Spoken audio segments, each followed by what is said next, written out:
L'artiste, auteur et dessinateur français Jean-Claude Mézières, immense nom de la science-fiction et co-créateur des aventures de Valérian et Laureline en bande dessinée, s'est éteint à l'âge de 83 ans. Olivier Borde Bestimage, Dargaud, les mondes de la BD et de la science-fiction en deuil. L'auteur et dessinateur Jean-Claude Mézières, co-créateur des aventures spatiales de Valérian et Laureline avec Pierre-Christine et Évelyne Tranlé, s'est éteint dans la nuit du 22 au 23 janvier à l'âge de 83 ans selon son éditeur Dargaud, qui salue son exigence, son énergie, sa forte personnalité, sa bienveillance, sa simplicité, sa joie de vivre, sa curiosité dans un communiqué. C'est avec une immense tristesse que nous apprenons le décès de Jean-Claude Mézières, disparu dans la nuit du 23 janvier 2022 à l'âge de 83 ans. Toute l'équipe de Dargaud a une pensée pour sa famille, son amie Pierre-Christine ainsi que ses proches.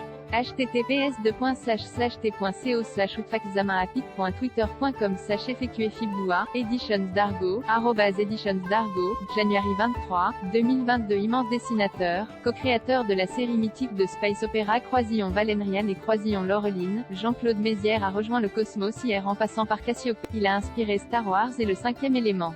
Cette magnifique affiche était pour @lesutopias, pic.twitter.com/bwwxn2w7na, Lloyd Cherry, @LloydCherry22, January 23, 2022. J'apprends avec émotion le décès de Jean-Claude Mézières. Auteur à l'imaginaire fulgurant, c'est un pan majeur de la culture française qui s'en va, avec une influence mondiale. Souvenir de notre dernier échange en septembre au @Salon Livre Rare pour l'exposition de @site BD Croisillon 9 Irpic, twitter.com/2K6Fomins, Pierre Lungheretti, @Plungheretti, January 23, 2022. Baigné dans les arts et le dessin depuis sa plus tendre enfance, Jean-Claude Mézières rencontre Pierre-Christine pendant la Seconde Guerre mondiale dans les caves de Bordeaux où se réfugient leurs familles respectives pendant les alertes de bombardement. Passé par la suite à l'école des arts appliqués, il multiplie les expériences, entre la France et les États-Unis, entre la BD, l'illustration et la publicité. Olivier Borde, BESTIMAGE, Jean-Claude Mézières et Pierre-Christine, à droite, avec l'équipe de Valérian en juillet 2017 à Saint-Denis en 1967, dans les pages de pilote sous la supervision du rédacteur en chef René Goscinny, il donne vie à Valérian et Laureline avec son complice Pierre-Christine et sa sœur coloriste Évelyne Tranlé. Les deux agents du service spatio-temporel de Galaxity vivront des aventures dans 22 albums entre 1970 et 2010. Surtout, au-delà des pages, grâce aux coups de crayon inspirés, précis et dépouillés de Jean-Claude Mézières, ils participeront à la démocratisation de la science-fiction et auront une influence majeure sur le genre, et notamment les codes du space opéra dont se nourrira George Lucas pour Star Wars. Jay était ébloui par le premier Star Wars en 1977. Je me souviens m'être dit on dirait du, et puis Jay trouvait des rapports très proches à partir du deuxième puis du troisième film. Je laisse chacun se faire son avis, expliquait Jean-Claude Mézières au Comic-Con Paris en octobre 2016 dans le cadre d'une masterclass. Moi, Jay écrit à George Lucas mais il ne m'a jamais répondu.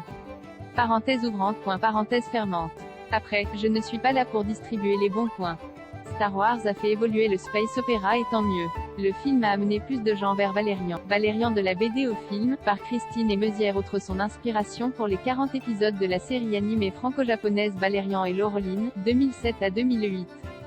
Et le blockbuster Valérian et la Cité des 1000 planètes en 2017, Jean-Claude Mézières avait œuvré sur quelques projets cinématographiques, avortés ou aboutis, notamment le 5e élément, imaginant notamment l'inoubliable taxi volant de Corbin Dallas, Bruce Willis et autres véhicules futuristes du long-métrage de Luc Besson. Un aperçu de son approche et de son travail est au centre du film L'Histoire de la page 52, passionnant court-métrage documentaire signé Avril Timbouret, 2013, qui suit la création d'une planche de l'album Souvenirs de futur, 22e aventure de Valérian et Laureline.